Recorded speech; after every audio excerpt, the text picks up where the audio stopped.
our last video, Jesus set sail with the disciples and got caught in a storm. We saw how we can call out to Jesus during the storms of our life, and He'll calm them for us. But sometimes, life's not that simple. Sometimes God does not make our troubles disappear with a wave of His hand. So what do we do then? We'll be talking about another storm at sea the disciples found themselves in. This time, they witnessed an even more powerful lesson from Christ. Stick around until the end of the video, so you can witness it too.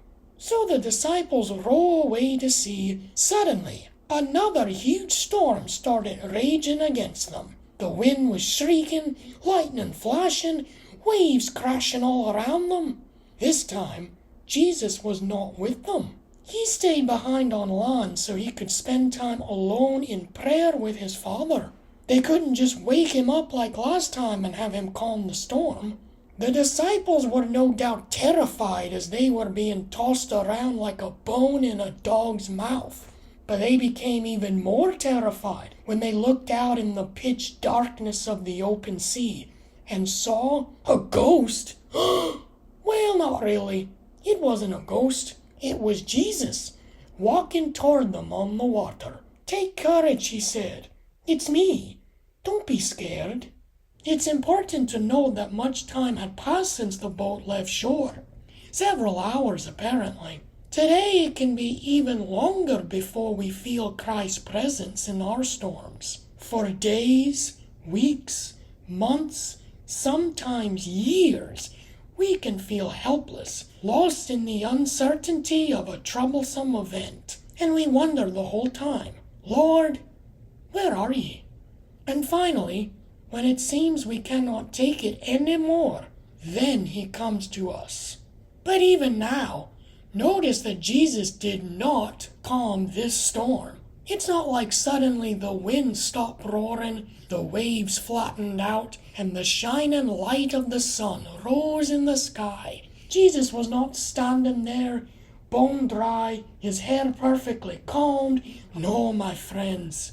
The storm raged on. Life was still dark. Jesus was there, soaking wet, his hair being tossed around by the wind.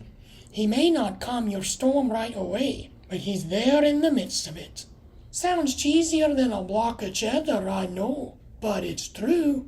But it did not end here. One of Jesus' disciples, a man you've probably heard of before named Simon Peter, said, "Jesus, if it's you, tell me to come to you on the water." Well, it was Jesus. So Jesus said, "Come here."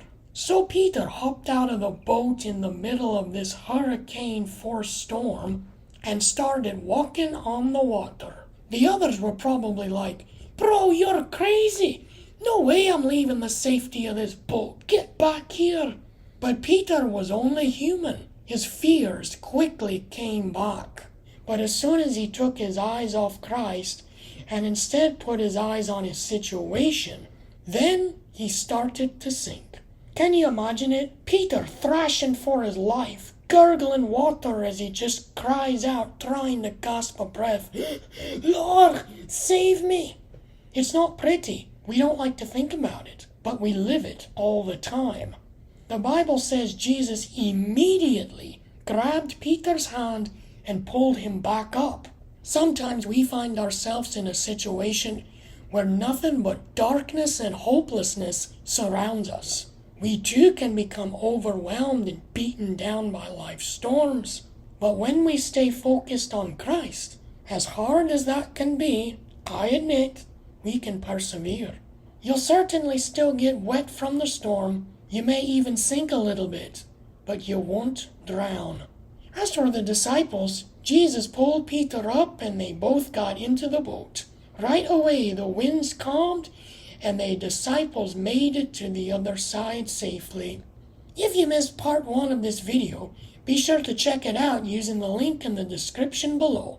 Until next time, subscribe so you don't miss the next episode, and God bless you, everyone.